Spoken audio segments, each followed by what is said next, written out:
How well do you remember the moments that didn't get recorded? The ones that only exist in your head now because nobody thought to save them?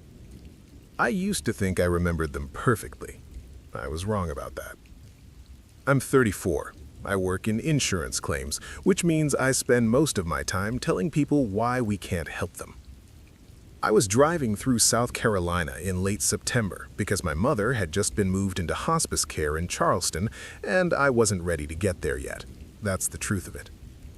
I took Highway 17 instead of the interstate because I told myself I needed to see something other than chain restaurants and rest stops, but really I just needed the drive to take longer.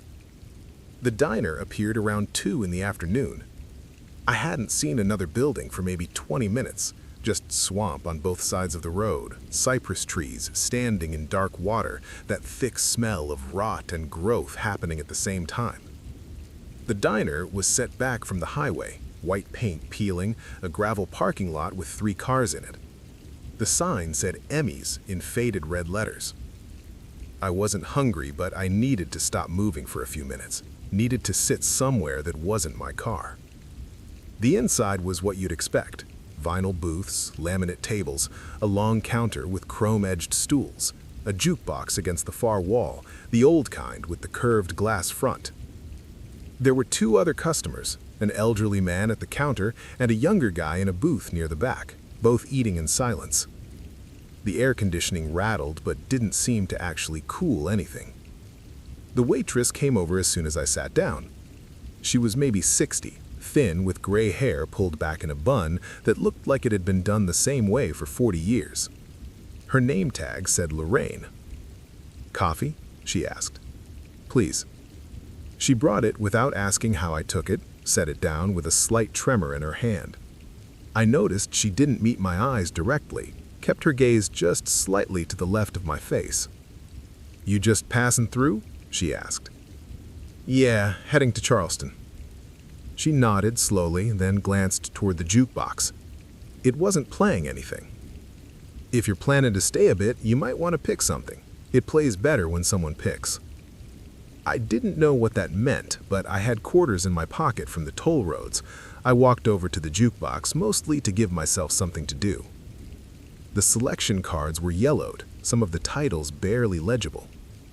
I scrolled through them without much interest. Then I stopped.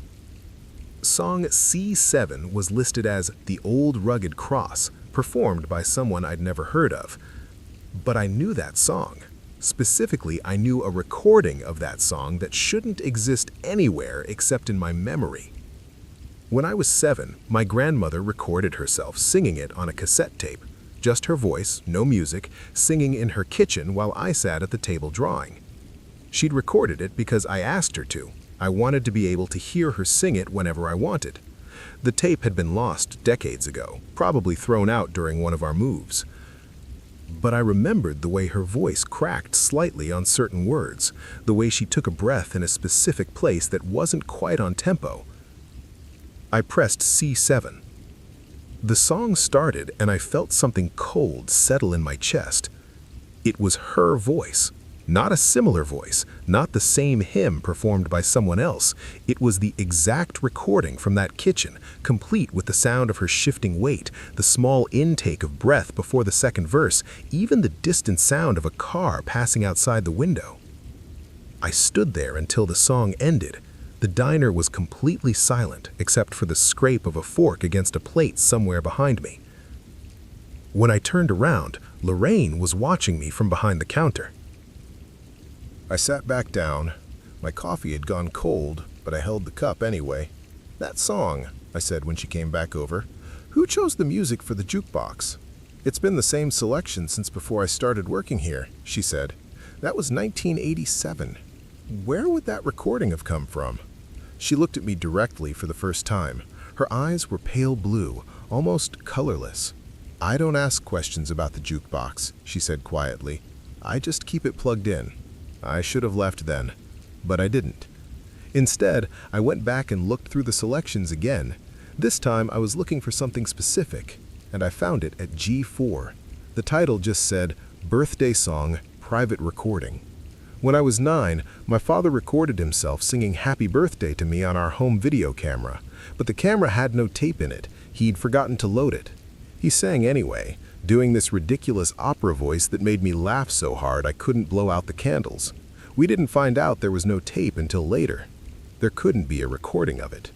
I pressed G4. My father's voice came through the speakers, that same exaggerated vibrato, the same moment where he cracked up laughing at himself halfway through. In the background, I could hear 9-year-old me dissolving into giggles. I pressed stop before it finished. The man at the counter was gone. I hadn't heard him leave. The guy in the back booth was still there, but he wasn't eating anymore. He was just sitting with his hands flat on the table, staring at nothing. Lorraine was standing closer than she had been, though I hadn't seen her move. "You should probably eat something," she said. "You look pale." "How is this possible?" My voice sounded strange, too thin. "I told you, I don't ask questions about it. But I can tell you one thing, you don't want to check the restroom mirror." "Why not?" "Because it shows where you should have died. The moment, I mean. The exact place and time when you would have died if things had gone just slightly different." She said it matter-of-factly, the way you'd warn someone about a broken step. Most people don't like seeing it. The logical part of my mind knew this was insane, but I'd just heard my grandmother's voice singing from a tape that had been thrown away in 1994, and my father's voice from a recording that never existed. "Why are you telling me this?" I asked. "Because you're going to check anyway," she said. "Everyone does, and it's worse if you don't know what you're looking for." The restroom was at the back, past the booth where the silent man sat. He didn't look up as I passed. The door was plain wood, slightly warped, with a handwritten sign that said "Restroom" in marker. Inside was a single toilet, a small sink, and a mirror that looked like it had been there since the building was constructed.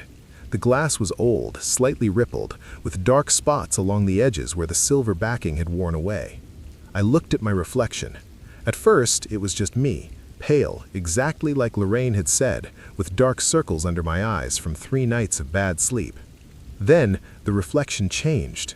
Not dramatically. There was no flash of light or sudden shift. It was more like my eyes adjusted, the way they do in dim light, and suddenly I was seeing something that had been there all along.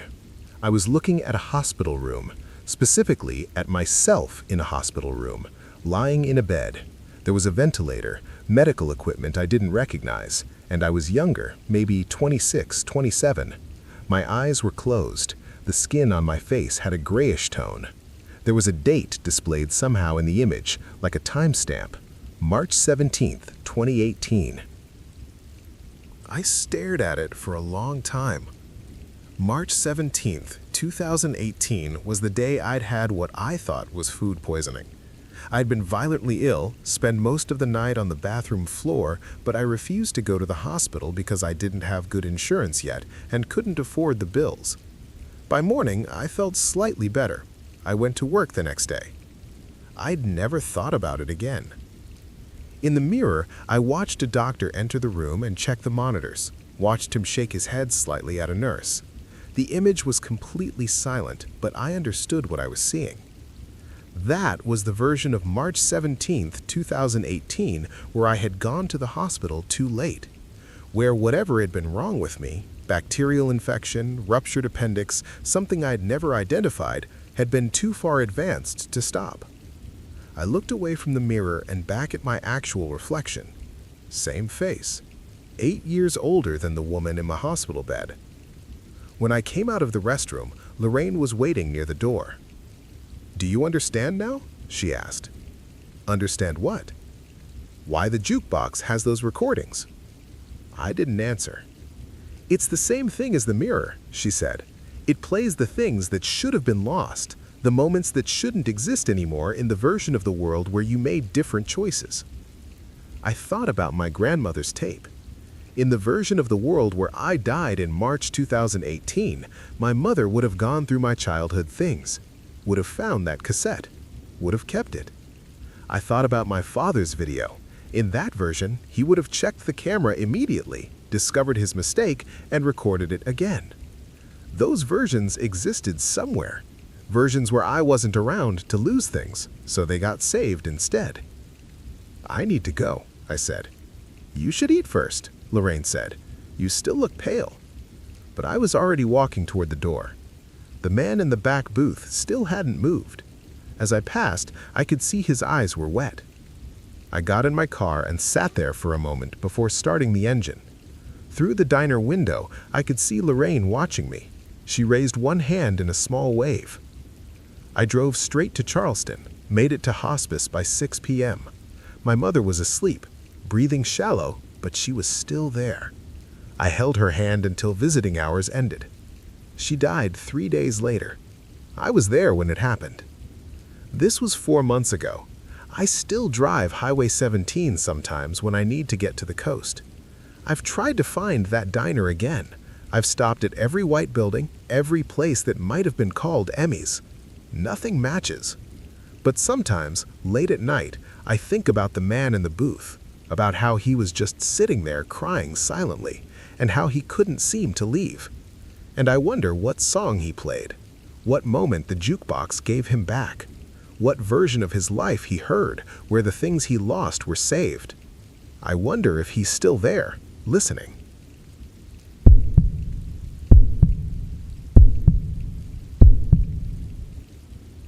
This is going to sound insane, I know that, but I need to tell someone, and it's easier to say it to strangers than to people who know me.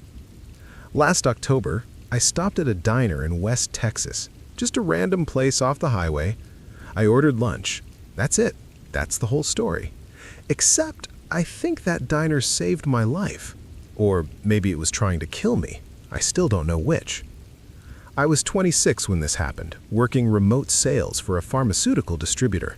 The kind of job where you spend most of your time alone in your apartment, talking to yourself on muted Zoom calls, wondering if you're actually depressed or just bored. I'd been feeling disconnected for months, numb maybe. So when my company assigned me to drive out to El Paso for a client meeting instead of flying, I said yes. I thought the road might clear my head. I left Austin just before dawn on a Tuesday in October. The drive across West Texas is exactly what you'd expect. Flat, brown, endless. By the time I hit the stretch between Fort Stockton and Van Horn, I'd been on Interstate 10 for nearly 6 hours. The landscape had flattened into something almost hypnotic. No trees, no billboards, just asphalt and scrub, and the occasional dead animal baking on the shoulder. I wasn't tired exactly, just zoned out. My podcast had cut off when I lost signal, and I'd been driving in silence for maybe an hour when I saw the diner.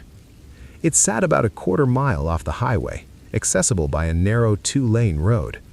The building itself was low and flat, painted a faded turquoise that looked gray in the afternoon light. There were 3 or 4 trucks in the gravel lot. A wooden sign out front read, "Milepost Cafe." I almost kept driving, but my gas light had been on for 20 minutes and I needed to stretch my legs. I took the exit. The gravel crunched under my tires as I pulled in. Up close, the diner looked older than I'd thought. Paint peeling around the window frames, rust bleeding through the metal roof. But it was open. A neon "Open" sign flickered in the window. Inside, it was cooler than I expected. The AC hummed loudly. There were maybe a dozen tables, all empty except for 2 men in dusty work clothes sitting near the back. They didn't look up when I came in. A waitress stood behind the counter, wiping down the coffee station. She was probably in her 50s, with short graying hair and the kind of face that looked like it had smiled a lot once, but didn't anymore. She glanced at me and nodded toward the row of booths along the wall. "Sit anywhere you like." I chose a booth near the window. The vinyl seat cracked when I sat down. The waitress brought me a laminated menu without asking if I wanted one. That's when I noticed something strange. The menu didn't list food the way you'd expect. Instead of cheeseburger or club sandwich, each item was labeled with a number. Mile markers, I realized. I-10 mile markers. Mile 187, chili, cornbread, black coffee. Mile 206, chicken fried steak, mashed potatoes, green beans. Mile 248, patty melt, fries, sweet tea. There were maybe 20 items total, each tied to a specific mile marker somewhere along this stretch of highway. Some I'd passed, some I hadn't reached yet. I stared at the menu for longer than I should have. "It's a gimmick," the waitress said. She'd come back without me noticing. Her voice was flat, not unkind. Owner thought it was clever. Tourists like it. "Right," I said. "Yeah, that makes sense." I scanned the list. Most of the numbers meant nothing to me, but one jumped out immediately. Mile 219. It was my favorite number. Had been since I was a kid. I don't know why. It just always felt right. I used it for passwords, pins, usernames. 219. The menu listed it as Mile 219. Brisket sandwich, coleslaw, iced tea. I almost laughed. Of course I'd order that one. "I'll have the 219, I said. The waitress's pen hovered over her notepad. She didn't write anything down. "You sure you want that one?" I looked up at her. Her expression hadn't changed, but something in her tone made my stomach tighten. "What do you mean?" She glanced toward the window, then back at me. "There was a crash at mile marker 219 about 6 months ago. Bad one. Just thought you should know." I set the menu down. "Oh, I didn't realize."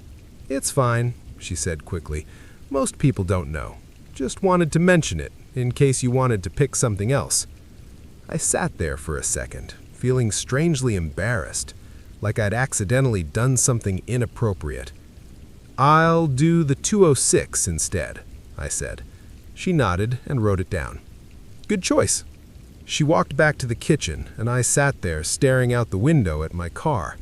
The whole interaction felt off, but I couldn't articulate why. It was just a menu, just a number. People die on highways all the time. Still, I found myself thinking about mile marker 219, wondering what had happened there, who had died. The food came out faster than I expected. The chicken fried steak was fine, greasy, but fine. I ate quickly, paid in cash, and left. When I got back on the highway, I checked my odometer. I was at mile 203. I'd passed 219 in about 15 minutes.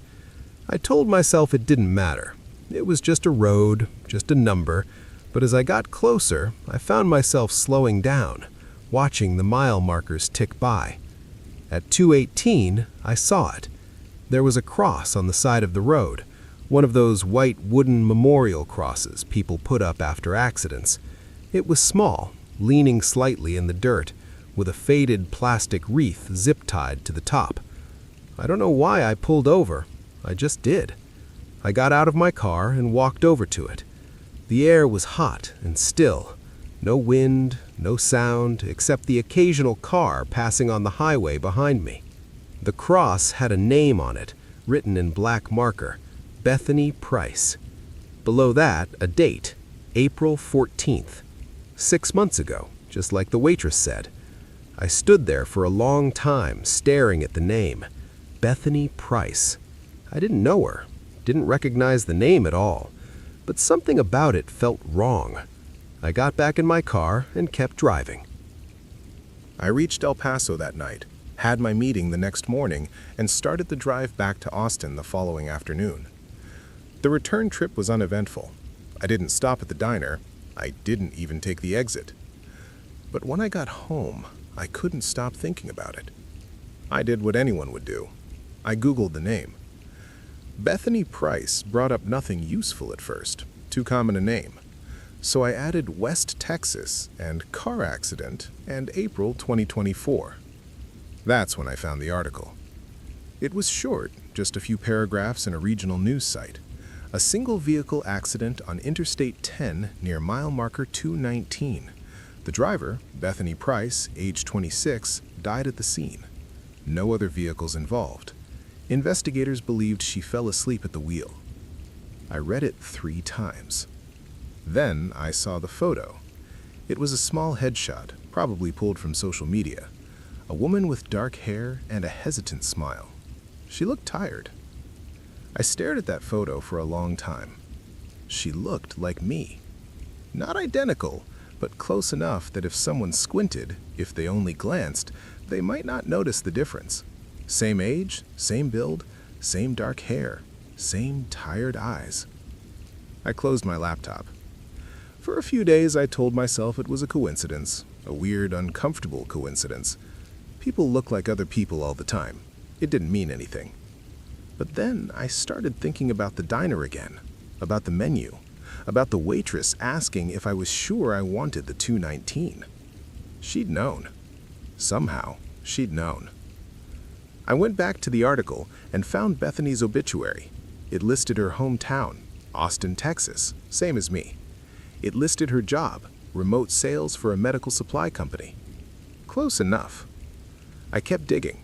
I found her LinkedIn, her Instagram, her whole life, really, laid out in digital pieces. She'd driven to El Paso for work in April, a client meeting. She'd posted about it the day before, a photo of her car packed with samples, a caption that said, "Road trick season." She never made it. I sat there in my apartment, staring at her face on my screen, and I felt something cold settle into my chest. Because I'd done the same thing she did, driven the same route, for the same reason, at the same age. And I had stopped at the same diner. I pulled up a map and checked the distance. The Milepost Cafe sat at mile marker 203. Bethany would have passed it on her way to El Paso. Maybe she'd stopped there too. Maybe she'd ordered the 219. Maybe the waitress had asked if she was sure. I don't know if I believe in fate. I don't know if I believe in warnings or signs or whatever you want to call it. But I know this. I didn't order the 219. And I'm still here. Bethany isn't. I drove that route again last month. Had to. Same client, same meeting. I took the exit for the diner, even though I told myself I wouldn't. It was gone. Not abandoned, not boarded up. Just gone. Empty lot. No gravel, no building, no sign. I asked at a gas station a few miles up if they knew what happened to the diner off exit 203. The clerk looked at me like I was confused. "There's never been a diner out there," he said. I didn't argue. I got back in my car and kept driving. But sometimes, late at night, I think about that menu, about all those other numbers, all those other mile markers, and I wonder who else stopped there, and what they ordered.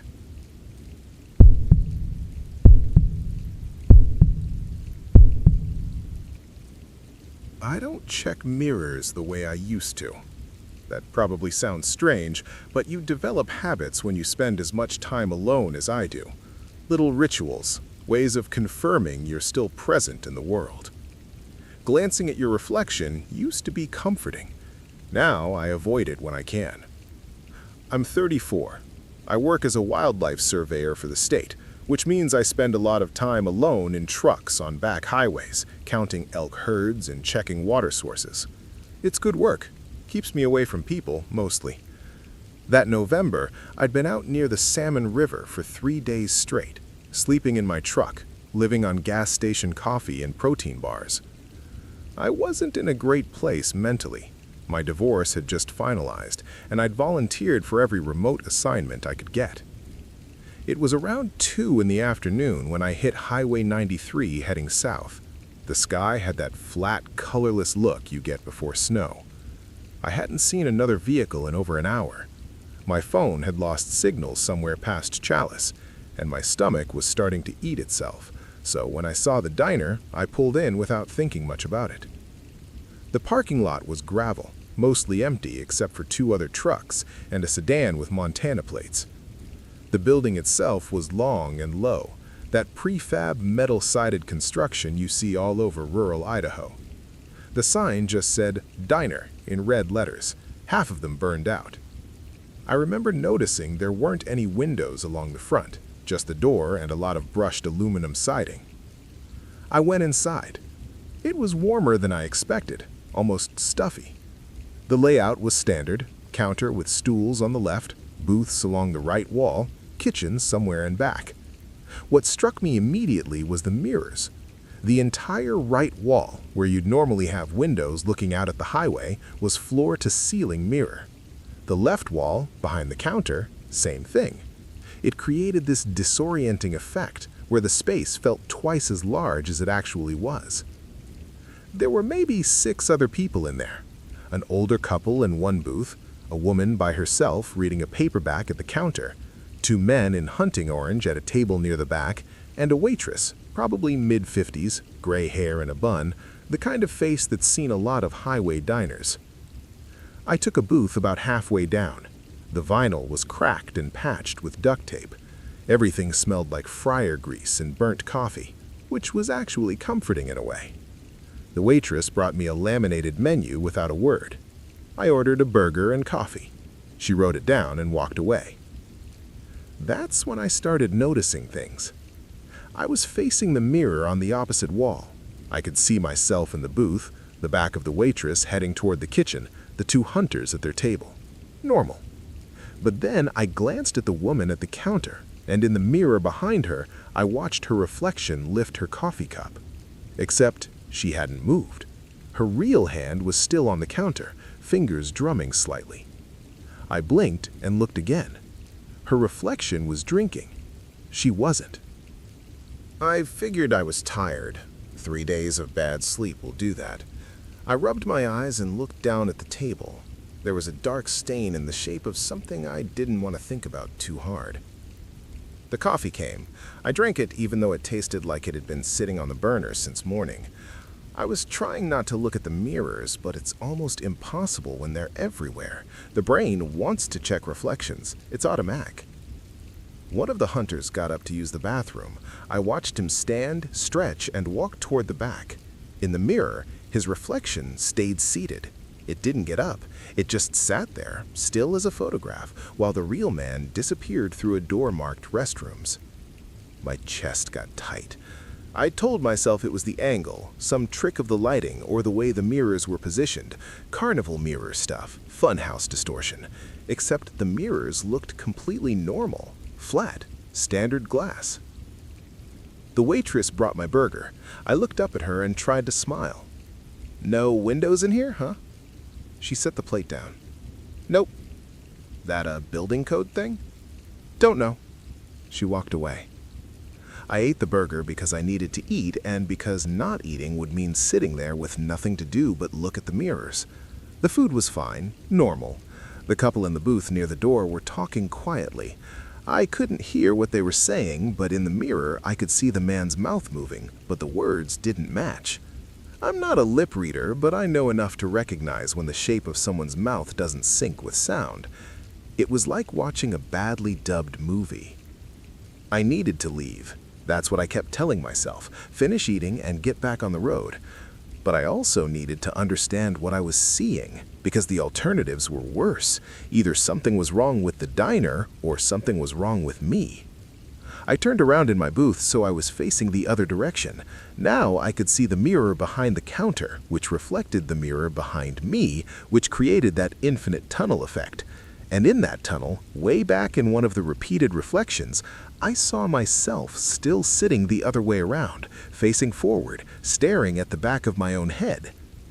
I stood up too fast. The booth seat scraped loud against the floor. The waitress looked over. Everyone looked over. In the mirror, none of them turned their heads. "You okay, hun?" the waitress asked. I nodded. I put $20 on the table, way more than the burger cost, and headed for the door. I had to pass the couple's booth. As I went by, the woman smiled at me, a polite, small-town smile.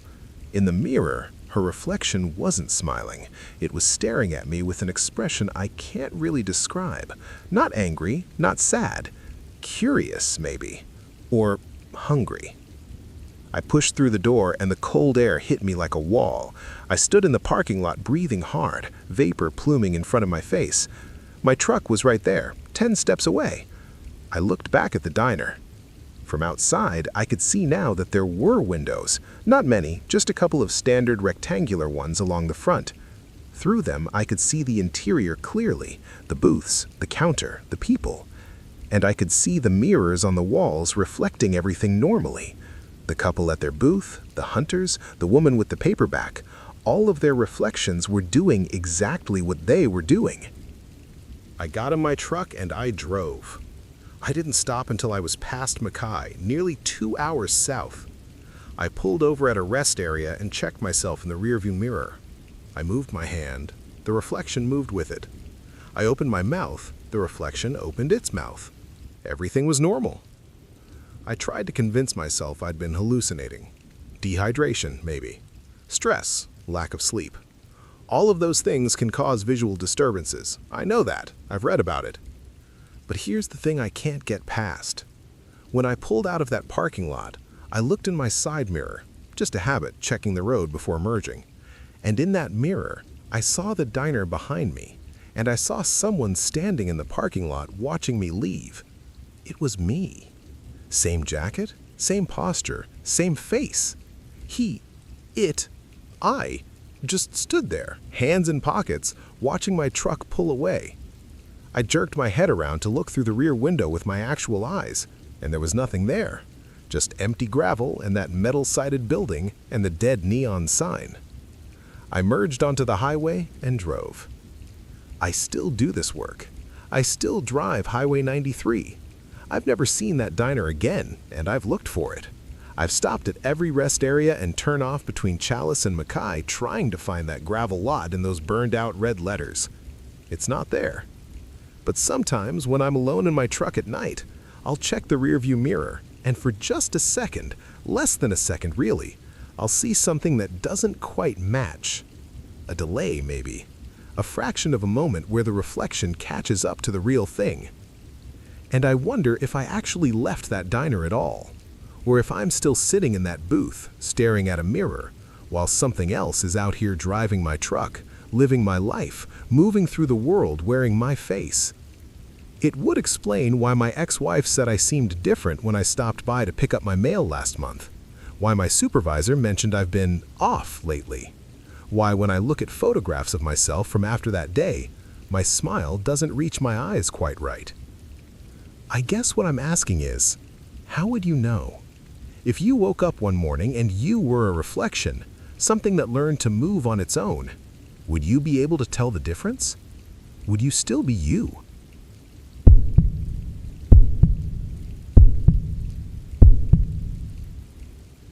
There's a diner on Highway 99, just south of Madera, that I won't go near anymore. I've driven past it maybe 20 times since that day. Never stopped. Can't. And the thing is, I don't even know if I'm staying away because of what I saw or because I'm afraid of what I'll see if I go back.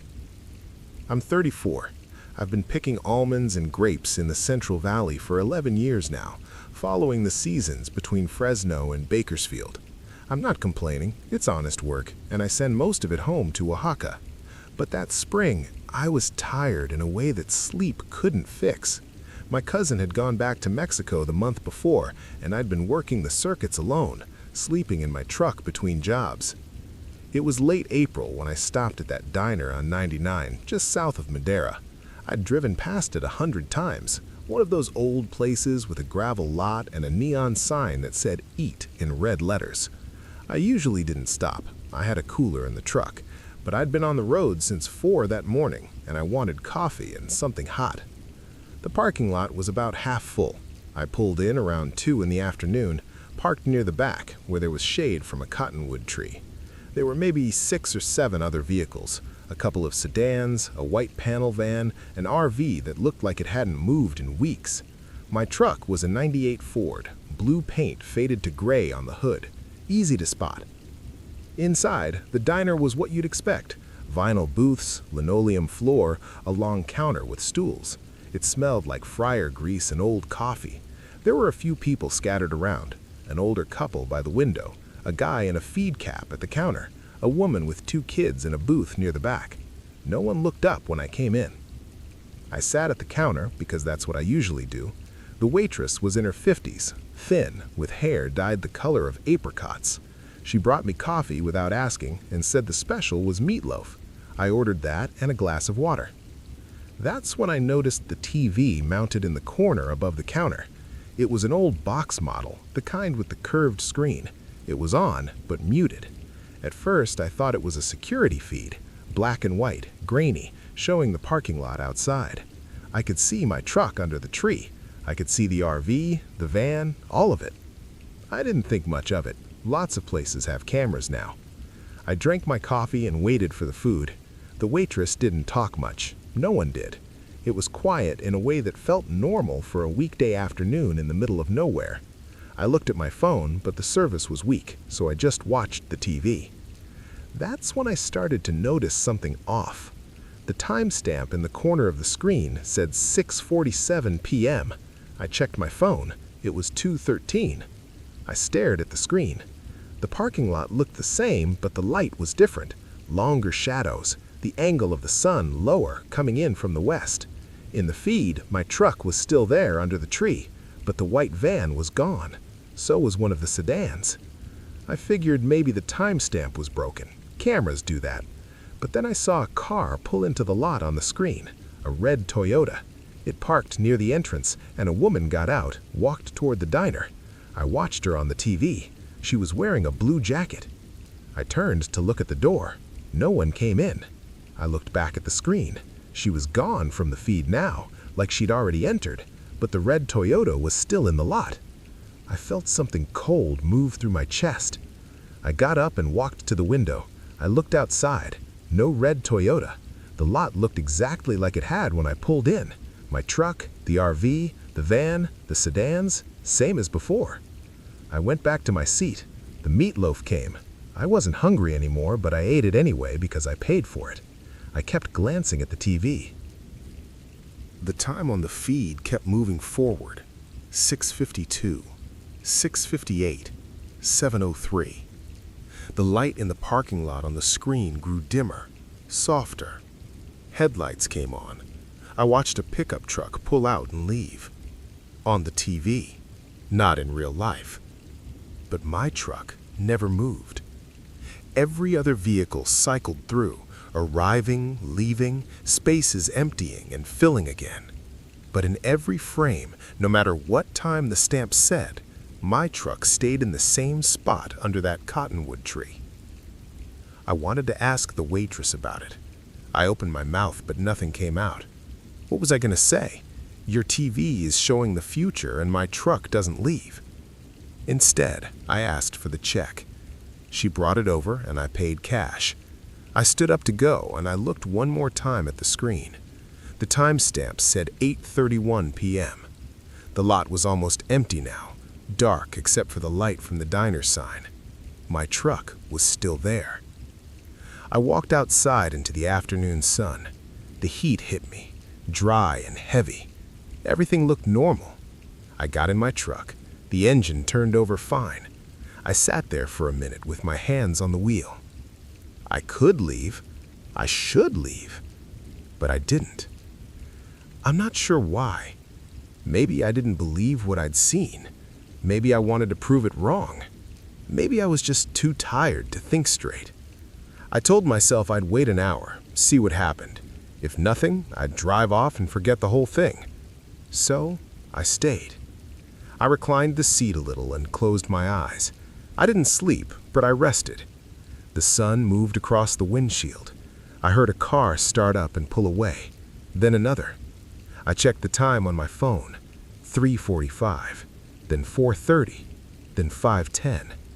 At around 6, I went back inside. The diner was quieter now. The couple by the window was gone. Just the guy in the feed cap still at the counter, and the waitress wiping down tables. The TV was still on. The timestamp said 9:15 p.m. The parking lot on the screen was dark. One overhead light near the entrance threw a weak yellow cone across the gravel. And there, in the back, under the cottonwood tree, was my truck. I sat down in the same spot at the counter. The waitress looked at me, but didn't say anything. I ordered another coffee. She poured it. I watched the screen. Minutes passed in real time, but the feed didn't update. It just stayed on 9:15. Static image, my truck in the dark.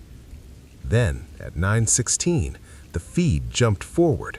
The timestamp rolled to 9:17, and I saw movement. A figure walked across the lot toward my truck. Too far away, too grainy to make out details, just a shape. It stopped next to the driver's side door, stood there, didn't open it, just stood. Then the feed cut to black for a second and came back. The figure was gone. The truck was still there. The timestamp now read 10:02 p.m. I felt my hands start to shake. I got up and went back outside. It was early evening now, the sky going orange and purple over the fields. There were only 3 vehicles left in the lot. Mine, the RV, and a sedan I didn't recognize. I walked around my truck, checked the doors, looked in the bed. Nothing. Everything normal. I got in and locked the doors. I turned the key. The engine started. I could leave, but I sat there, staring at the diner, and I thought about that figure on the screen, standing next to my truck at 9:17 p.m. It wasn't 9 yet. That hadn't happened yet.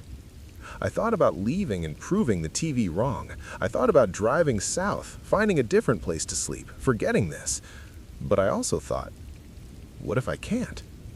What if I try to leave and the engine dies? What if the road is blocked? What if I get 10 miles away and something pulls me back? I realized I was afraid to find out. So I waited. The sky went dark. The neon sign buzzed on. I sat in my truck and watched the clock on my phone. 8:45, 8:58, 9:10. At 9:15, I looked toward the diner. I could see the TV through the window, glowing blue in the dim interior. I couldn't make out the image from here, but I knew what it was showing. At 9:17, I heard footsteps on the gravel. I didn't turn my head. I looked in the side mirror. I saw a shape moving toward me from the direction of the diner. Slow, steady. It stopped next to my door. I didn't breathe. I waited for a knock, a voice, something. Nothing. I counted to 30 in my head. Then I looked. No one there. I got out of the truck. The lot was empty. Just me and the RV and the sedan. The diner was still lit up inside. I walked around the truck again. Nothing. No footprints in the gravel. No sign anyone had been there. I went back inside. The guy in the feed cap was gone now.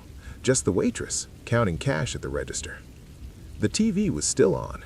The timestamp said 11:34 p.m. The parking lot was empty, except for my truck.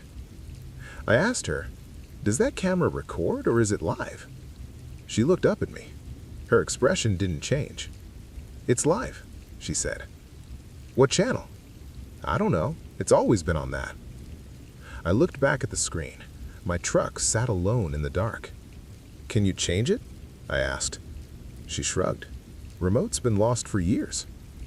I stood there for a minute, then walked back out. I got in my truck and I sat there until midnight. Then 1, then 2. I dozed a little, but I kept waking up, checking the mirrors, looking toward the diner. At 3:30 a.m., I saw the lights inside go off. The waitress came out, locked the door, got in the sedan and drove away. The RV never moved. I stayed until the sky started to lighten. Around 5, I finally turned the key and backed out of the spot. I drove south on 99, hands tight on the wheel, checking the rear view every few seconds like something was following me. Nothing was. I didn't stop until I got to Bakersfield. I parked outside a truck stop and slept for 10 hours. I never went back to that diner. I've driven past it since, but I don't stop. Sometimes I think about what I saw on that screen. I've tried to explain it to myself a dozen different ways. Faulty camera, looped feed, my own exhaustion playing tricks. But I remember that figure walking toward my truck at exactly 9:17 p.m. I remember hearing the footsteps. And I remember the last thing I saw on that TV before I left. The timestamp had rolled forward to 6:50 a.m. The sun was coming up in the feed. The parking lot was empty, except for one vehicle. Not my truck. The RV. Still there.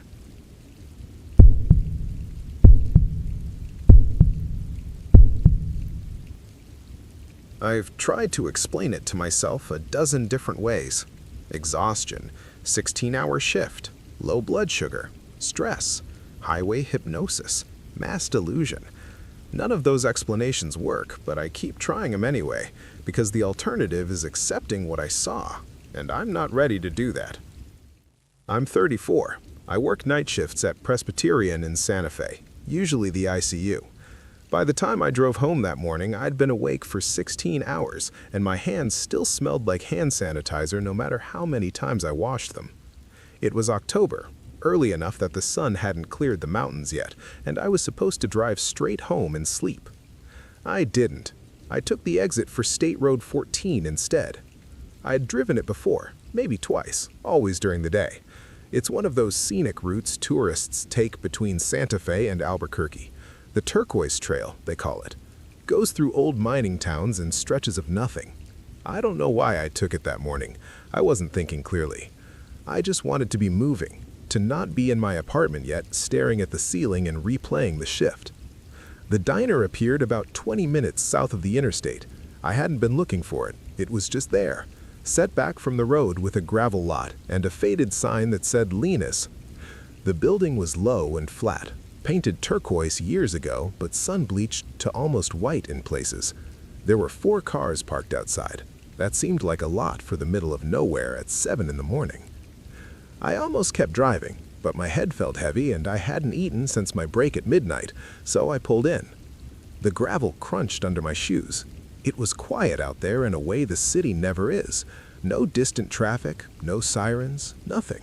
Just wind moving through the scrub brush and a soft creaking from the diner's metal sign. Inside, the air was warm and smelled like coffee and bacon grease. There was a counter with stools on the right, booths along the left wall, and a few tables in the middle. The walls were decorated with old license plates and black and white photos of the area, mines, dirt roads, people standing in front of buildings that didn't exist anymore. There were 5 other customers, an older man at the counter, his hands wrapped around a mug, a couple in one of the booths, both wearing fleece jackets, 2 younger guys at a table near the back. They all glanced at me when I walked in, then looked away. The waitress came out from the kitchen. She was maybe 60, gray hair pulled back, wearing jeans and a denim shirt. She smiled and told me to sit anywhere. I took a booth near the window, facing the road. She brought me coffee without asking and left a menu. I ordered eggs and toast. She wrote it down and disappeared into the back. I sipped the coffee. It was hot and bitter and exactly what I needed. Outside, the sky was getting lighter, that pale gray blue before real sunrise. The road was empty. I watched it for a while, letting my mind go blank. That's when I noticed the others were watching it too. The old man at the counter was turned slightly on his stool, his body angled toward the window. The couple in the booth weren't talking. They were both staring out at the road, their food untouched in front of them. The 2 guys at the back table had stopped mid-conversation, their attention fixed on the same stretch of asphalt. It wasn't casual. It was focused, intent. I looked back at the road. There was nothing there. The waitress brought my food. I thanked her, but she didn't respond, didn't even acknowledge I'd spoken. She just set the plate down and moved to refill the old man's coffee. He didn't look at her either. None of them did. Their eyes stayed on the window. I started eating. The eggs were runny and the toast was cold, but I was hungry enough not to care. I kept glancing at the others, trying to figure out what they were looking at. The road curved about 100 yards past the diner, disappearing behind a low ridge. Maybe they were waiting for someone. Maybe there was something I wasn't seeing. I told myself it didn't matter. I'd eat and leave and forget about it. Then I saw the light. It was faint at first, just a glow reflecting off the window, headlights coming around the curve. I watched the reflection instead of turning to look at the road directly. The light grew brighter, spreading across the glass. I could see it moving, getting closer. But there was no sound, no engine, no tires on asphalt. The light reached its brightest point, illuminating the entire window, and then faded away. The reflection disappeared. I turned to look at the road itself, expecting to see a car passing.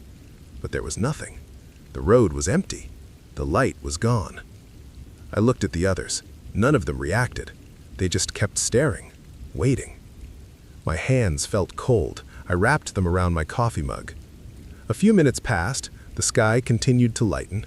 I finished half my eggs and forced down a piece of toast. My appetite was gone, but I didn't want to leave yet. Leaving felt wrong somehow, like breaking a rule I didn't understand. The second light came maybe 10 minutes later.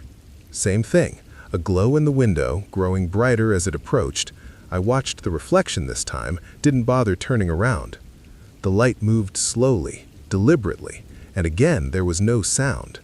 When it reached the diner, it held for a moment, bright enough that I could see my own silhouette in the glass, then faded away to nothing. The couple in the booth shifted slightly. The woman leaned forward. The man's hand moved to the edge of the table. They were tense, anticipatory.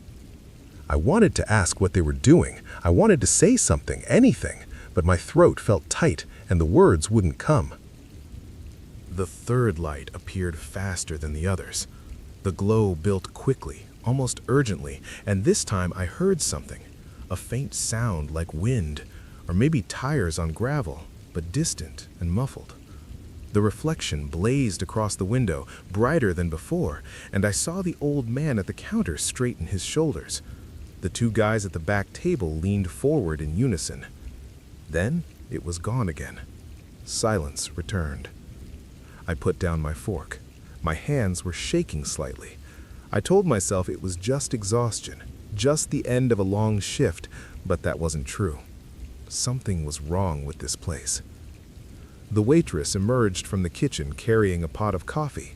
She moved between the tables, topping off mugs, her movements automatic and practiced. When she reached my booth, she refilled my cup without asking. I looked up at her. "What are they watching?" I asked. She didn't respond, didn't even glance at me. She just moved on to the next table, the pot steady in her hand. I wanted to leave. I should have left, but I stayed in that booth and kept watching the window, and I don't know why. Maybe because leaving felt like admitting something I wasn't ready to admit. Maybe because part of me needed to understand. The lights kept coming. They appeared every 10 or 15 minutes, always the same. Headlights that never belonged to an actual car, reflections with no source. Each time, the others in the diner would react in small ways. A shift in posture, a hand reaching out, a soft exhalation. They were waiting for something specific, watching for something I couldn't see. Around the 7th or 8th light, I noticed a pattern. The reflections weren't random.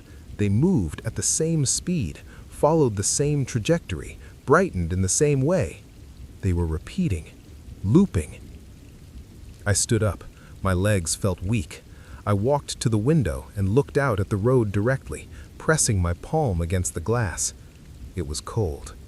The curve where the lights appeared was just visible. The asphalt looked normal.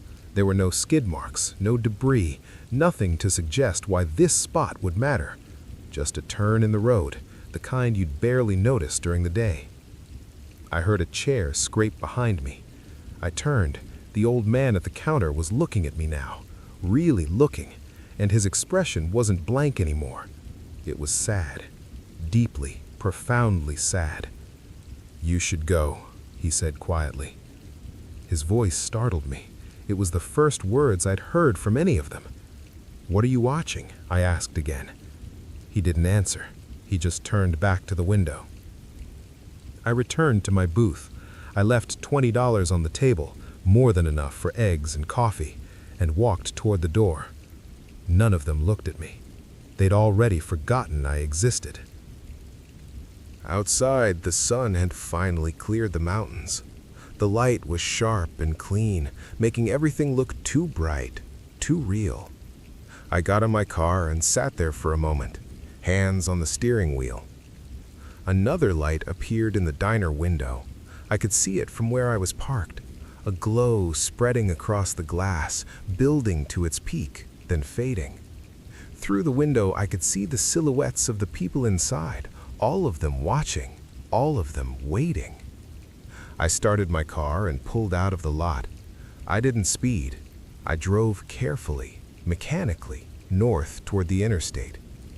When I reached the curve where the lights had been appearing, I slowed down. There was a small white cross on the shoulder of the road. I'd missed it on the way in.